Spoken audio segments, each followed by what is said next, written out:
Bom dia. Hoje vamos conhecer sobre Jesus. Conhecer mais sobre Jesus. Onde Jesus nasceu, como foi o seu nascimento. Nós vamos ver aqui em Mateus 1, do versículo 18, o nascimento de Jesus. Ora, o nascimento de Jesus Cristo foi assim. Estando Maria, sua mãe, desposada com José, antes de se ajuntarem, achou-se ter concebido do Espírito Santo. Então José, seu marido, como era justo e não a queria defamar, intentou deixá-lo secretamente. E projetando ele isso, eis que em sonho lhe apareceu um anjo do Senhor, dizendo: José, filho de Davi, não temas receber Maria, tua mulher, porque a que nela está gerado é do Espírito Santo. E ela dará à luz um filho, e lhe porás o nome de Jesus, porque ele salvará o seu povo dos seus pecados. Tudo isto aconteceu para que se cumprisse o que foi dito por parte do Senhor pelos profetas, que diz: Eis que a virgem conceberá e dá luz a um filho, e ele será chamado pelo nome de Emanuel. Emanuel, traduzido, é Deus conosco. E José, despertando do sonho, fez como o anjo do Senhor lhe ordenara e recebeu a sua mulher. E não a conheceu até que deu à luz e seu filho primogênito e pôs-lhe o nome de Jesus. Então aqui estão os primeiros, como nasceu, como foi Deus e o nascimento de Jesus. E lhe porá o nome de Jesus. Deus é maravilhoso. José deveria chamar o menino que nasceu de Maria de Jesus, o Salvador. Jesus é uma variação do nome Josué, e o propósito de Deus ao dar este nome a seu filho é claro para aqueles que são salvos por ele. Expiar por meio da sua morte a culpa pelo pecado e libertar o homem do poder do pecado por intermédio do Espírito de sua graça. Ao salvar o ser humano do pecado, Jesus também nos livra da ira, da maldição e de toda a miséria, tanto no tempo presente como no que há de vir. Cristo veio para salvar o povo de Deus e assim redimi-lo para si mesmo, aquele que está separado dos pecadores. Então, olha só aqui como deu-se o nascimento de Jesus. Aí nós temos aqui na sequência, no capítulo 2 de Mateus, que diz o seguinte: os magos no Oriente. Olha só. E tendo nascido Jesus em Belém da Judéia, no tempo do rei Herodes, eis que uns magos vieram do Oriente a Jerusalém. E perguntaram: onde está aquele que é nascido rei dos judeus? Porque vimos a sua estrela no Oriente e viemos adorá-lo. E o rei Herodes, ouvindo isto, perturbou-se toda a Jerusalém com ele. E congregando todos os príncipes dos sacerdotes e os escribas do povo, perguntou-lhes onde havia de nascer o Cristo. E eles lhe disseram: em Belém da Judéia, porque assim está escrito pelo profeta: e tu, Belém, terra de Judá, de modo nenhum és menor entre as capitais de Judá, porque de ti sairá o guia que há de apacentar o meu povo de Israel. Então Herodes, chamando secretamente os magos, inquiriu exatamente deles acerca do tempo em que a estrela lhe aparecera. E enviando-os a Belém, disse: ide, e pergunta diligentemente pelo menino, e quando o achardes, participem-no, para que também eu vá e o adore. E tendo eles ouvido o rei, partiram, e eis que a estrela que tinha visto no oriente ia adiante deles, até que, chegando, se deteve sobre o lugar onde estava o menino. E vendo eles a estrela, alegraram-se muito com grande júbilo. E entrando na casa, acharam o menino com Maria sua mãe, e prostrando-se o adoraram. E abrindo os seus tesouros, e ofertaram dádivas, ouro, incenso e mirra. E sendo por divina revelação avisados em sonho para que não voltasse para junto de Herodes, partiram para a sua terra por outros caminhos. Então, aqui nós temos o quê? O Senhor, o Pai, Deus, ele avisou, o anjo avisou aos reis magos que Jesus tinha nascido, que o Salvador do mundo tinha nascido. E eles foram ali adorá-los. E você vê, como diz a palavra, que ao passar ali no Herodes, sabendo de que o Cristo tinha nascido, ficou curioso para se conhecer. Mas era só uma astúcia dele. Porque a intenção dele, o medo dele, era de perder o seu reino. Porque Jesus não é rei da terra. Jesus, ele é o rei dos céus. Ele veio nasceu como homem, cresceu, exerceu seu ministério, morreu para que nós pudéssemos ter vida e vida em abundância. Mas o povo, os poderosos daquela época, estavam com medo de perder a sua coroa, o seu reinado. Enquanto que Jesus, ele não veio para os ricos. Ele veio para aqueles que necessitados, os mais humildes. Você conhece toda a trajetória, você lê a Bíblia no Novo Testamento, você vê a trajetória de Jesus. Quem era que andava com Jesus? As pessoas necessitadas. Não é diferente de hoje. Os homens estão preocupados com o poder, em ganhar milhões, trilhões e vidas perecendo, vidas sendo consumadas. E eles não estão preocupados. Eles estão preocupados em acumular tesouro na terra. Cada um parte e isso tudo fica, porque nós nascemos nu e partimos de nada, nós não levamos nada. A única coisa mais importante de tudo aqui que fazemos é nos arrepender, é estar sempre contrito com o Senhor, para que não percamos a nossa salvação. Para que ao partirmos desta terra, a nossa alma possa descansar, não padecer no Hades. Nós temos que vigiar a cada segundo. Porque a cada dia que passa, aqui eu estou falando do nascimento de Jesus. Do rei, dos magos que foram adorá-lo. Mas de um rei que estava com medo de perder a sua coroa terrena. E passou ali a se tornar um tirano, porque já era, para ceifar a vida de Jesus.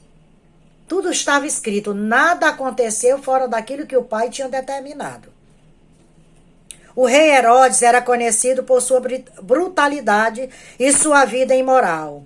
Seu nome, derivado da palavra Eros, que significa herói, representa um dos mais terríveis e satânicos inimigos do avivamento. Nas Escrituras, reis como o codinome Herodes tentaram repetidamente aniquilar os propósitos de Deus, de Jesus ainda na infância, em uma tentativa de esmagar as respostas do Senhor aos clamores do seu povo pela salvação, pelo avivamento e pela colheita final. Herodes, o rei de Satanás, tentou manipular os magos para que lhe contassem onde estava Jesus. Para isso, Herodes mentiu, dizendo que ele também desejava adorar o menino, quando, na verdade, pleiteava matar a criança. Mais comentários sobre esse inimigo pode ser encontrado em Mateus. Em Mateus 2, 12 a 16, 14 do 1 ao 12 e Atos 12, 11. Então aqui nós podemos encontrar nesses versículos em Mateus mais sobre Herodes. Massacrava o povo. O povo vivia miserável de fome, não tinha trabalho e ele com os bolsos cheios, na maior regalia e na promiscuidade. Será que é diferente os dias de hoje? Não é diferente. Porque quanto mais o homem tem, mais ele quer. Ele preocupa-se com o ser, com o ter. Ele quer ter. O ser, para ele, não importa. Fala-se em preocupar-se com o povo mais humilde, mas é só uma falácia. É só da boca para fora. Por isso que nós temos que vigiar. Nós estamos cercados de lobo em pele de cordeiro. Não é diferente daquela época. Herodes deu uma de humilde, de mansinho ali diante dos magos. Mas o coração dele, ele era um homem bruto, um homem sanguinário, um homem que não tinha dó nem piedade do seu povo. Depois, aqui fala sobre os magos, no versículo 2, do 9 ao 11, já falando da trajetória dos magos. Depois de viajarem por centenas de quilômetros em busca do menino que salvaria a humanidade, os magos estavam prontos para adorá-lo, levando presentes simbólicos. Como esses homens demonstraram a verdadeira adoração, nasce de preparativos cuidadosos e diligentes e é caracterizada por expressões jubilosas e sinceras, por ter encontrado aquilo que se procurava. A adoração genuína requer mais do que um corpo prostrado. A adoração espiritual oferece ao valioso tesouro dos sacrifícios de um coração sincero. Essa oferta sacrificial distingue o avivamento. O ouro ofertado representa a riqueza gloriosa digna de um rei. O incenso, uma especiaria usada para confeccionar o incenso sagrado e encobrir o odor da morte durante o funeral. Simboliza o sumo sacerdócio, uma vida santificada, exemplificada pela vida e morte sacrificada de Jesus. A mirra, uma especiaria amarga, produzida a partir de uma resina pegajosa, é usada para tratar ferimentos da boca e remover bloqueios intestinais. Representa o amargor dos pecados da língua e todas as influências hediondas que impedem ao arrependimento de uma pessoa. Os tesouros valiosos oferecidos a Jesus por esses magos indicam que lhe era precioso e que a adoração deles, acompanhada desses tesouros, era uma prova da profundidade de seu avivamento pessoal. Olha só a importância dos 3 presentes valiosos que foi levado ao menino Jesus, recém-nascido. Então, que nós venhamos meditar a cada dia no simbolismo, no que representa esses 3 incensos na vida de Jesus. Eu creio que quando ele fala aqui do óleo, ele já está se referindo, é o meu ponto de vista. Eu sou leiga, não tenho estudo sobre a escatologia, mas eu creio que aqui já era um sinal daquilo que seria feito no corpo quando Jesus partisse, quando ele ao ser crucificado, para que nós pudéssemos ter vida e vida em abundância. Que o Senhor Jesus venha nos abençoar, que o Senhor venha guardar nossa vida a cada dia, porque nós dependemos de Jesus. Mas nós temos aqui mais um comentáriozinho sobre Herodes. O rei Herodes. O comportamento do rei Herodes, o Grande, exemplifica um perigosíssimo inimigo do avivamento. Esse assassino era motivado por uma ira profunda e não tinha nenhuma consideração por aqueles que, porventura, se tornassem suas vítimas, devastando gerações inteiras com um só golpe de perversidade. Os historiadores discordam quanto à veracidade desse massacre, mas as características desse inimigo do avivamento e da colheita permanecem até hoje. Olha só. Quantos Herodes temos hoje no século 21? Muitos estão dentro das igrejas, como pastor, mas não estão cuidando das suas ovelhas. Estão massacrando, estão assassinando as suas ovelhas, assassinando os sonhos das suas ovelhas. Temos que vigiar. Temos que ter cuidado com esse Herodes do século 21. Hoje, as ferramentas de assassinato é diferente. É assassinato de reputação. Essa é a maior ferramenta que é usada hoje por esses Herodes. É o assassinato de reputação. Nós temos visto isso e estamos vendo constantemente. Temos que ter muito cuidado com esses Herodes. Vigiemos para que não caiamos em tentação, porque esses Herodes, eles estão hoje querendo tirar você do caminho, que é o caminho de Cristo. É estar contrito em arrependimento, em vigilância, em oração, para que nós possamos galgar, receber a nossa coroa que está preparada lá. Jesus, ele veio, nasceu, morreu, foi crucificado, ressuscitou o 3º dia, para que nós pudéssemos ter vida e vida em abundância. E ele disse, eu vou para o Pai, mas eu vou mandar o Consolador, que é o Espírito Santo. Nós temos o Espírito Santo, que é o nosso Consolador.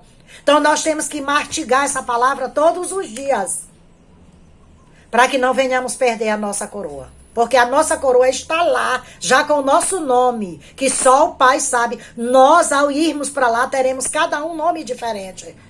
E só Ele sabe qual é esse nome que Ele deu para nós. Então vigiemos.